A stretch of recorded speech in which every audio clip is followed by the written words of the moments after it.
Hey guys, today we're going to be doing a comparison of the North Face Recon and Surge backpacks.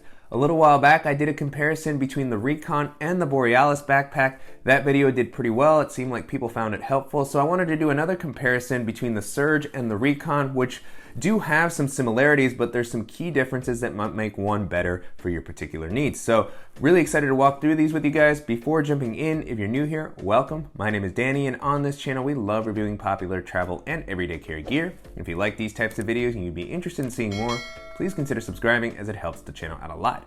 So with all that being said, let's go ahead and jump in. To start things off, I'll do a quick run through of the similarities between the bags. As far as the materials, they both have kind of a ripstop nylon that feels like it's gonna offer a nice amount of weather resistance. It's pretty durable without feeling super heavy. Both bags have the same flex vent suspension system, which has been a little bit controversial as North Face has updated it from their previous bags. I personally find these very comfortable to wear.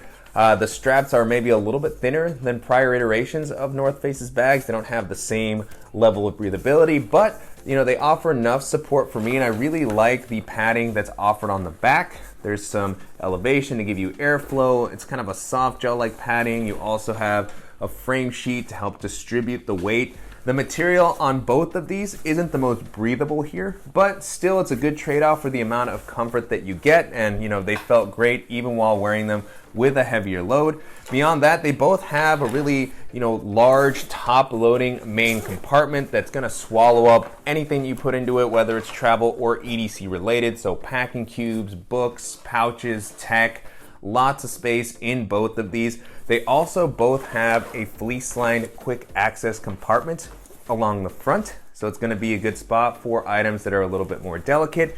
And they have a similar admin pocket that has some internal organization, a couple of slip pockets and slots for your tech and quick access essentials you need to get, a little tablet sleeve. So very similar as far as the organizational layout there. They both have compression straps at the bottom that are going to be a good spot to hold something a little bit larger like a tripod, maybe a jacket or a yoga mat. And they both have nice external water bottle pockets, one on each side. They're going to offer a decent amount of space and elasticity. And they also have webbing along the front, which is a good spot to clip on additional accessories with a carabiner, such as a hero clip or a hand sanitizer. Those are my typical use cases. They also both have the white North Face logo on the front, which is pretty prominent. Not always a huge fan of the high contrast logo, but can give you a little bit of visibility, and both of them have a similar style there.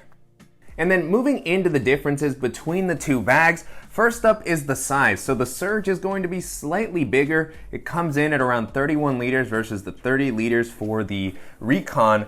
And they're pretty close in size, but you can feel that the Surge is maybe a little bit larger on your back, as well as when you're looking at it when the bags are packed out. You can tell that the Surge has a little more size, so if you need some extra space or you have a larger frame, that's maybe something to keep in mind. The next area where the bags are a little bit different is in their quick access options on the front of the bag. So the Recon has this elastic slip pocket where you could toss in something like a pair of flip-flops or shoes if you're traveling, maybe a bathing suit or a jacket if you want to be able to reach it quickly. So some nice flexibility here. It offers a decent amount of space.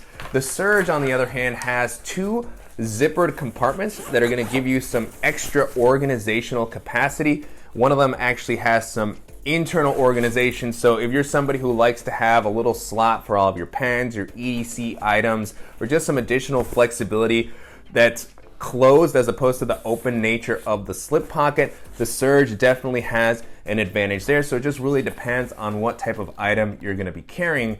And then the Recon also has a slight difference on the water bottle pockets. Both of them, as I mentioned, have good water bottle pockets, but the Recon has some compression straps here, which you can use to cinch down whatever you're placing into this compartment if you don't want it to slip out, or if you just want to compress the bag down to have it be a little bit slimmer when it's not as full.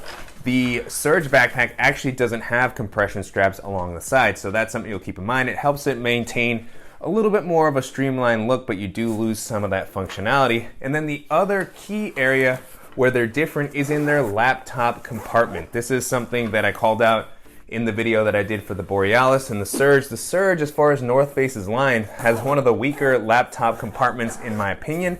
It has a separate laptop area. It has the same padding and support on the back as many of their other bags, but it doesn't have a false bottom pretty much at all. Like, it's pulled up a little bit, but with the way that the bag rests down on the ground, I always feel my device hitting the bottom when I put it down. So I never want to place my device in too roughly. Just doesn't feel as well protected, whereas the Surge has probably the best laptop compartment on any of the North Face bags that I've tried out. It's properly suspended and it just has more space overall. So you actually have a couple of different sections in the laptop area for the Surge. You have a large area where you can place an additional device or some folders, and then you have a tablet sleeve.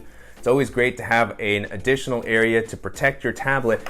And then you have a well-padded, dedicated laptop sleeve that offers a little bit more protection than the other compartments from North Face's bags. This one is just thicker. It also has a soft lining to help prevent against scratching. And as I mentioned, properly suspended. So this is one of the better laptop compartments that I've tested out. Definitely better than the Recon backpack. And so just to summarize, although both bags are really great, if you need something that's going to be a little bit bigger and that's going to have a more streamlined look and better laptop protection, I definitely recommend the Surge backpack. It's probably the one I would recommend if you can handle the larger size and think it's a little bit more expensive. It's probably the best option. But if you're looking for something that offers just a little bit more kind of that technical feeling, that's slightly smaller and more streamlined while still providing, a comfortable carry, then the Recon may be the way to go. And so that's it. That is my comparison of the North Face Recon and Surge backpacks. Hopefully this video was helpful, and if you have any questions on the bags or suggestions for similar bags that I should check out, as always, please let me know in the comments. And I'll make sure to include links in the description below to some of the other videos that I've done around the North Face bags, the comparison that I did with the Recon and the Borealis, in-depth videos for the Surge, as well as comparisons with North Face bags against Osprey bags, Patagonia bags. I've done a few of those, and if there's other comparisons that you would like to see or breakdowns between particular backpack brands or models, definitely let me know in the comments, as I'm always looking for ideas on what to do next. And as always, I want to thank you for watching and supporting the channel. If you enjoyed this video, please give us a like, and if you haven't already, make sure to subscribe so you don't miss any upcoming videos, and we'll see you in the next one.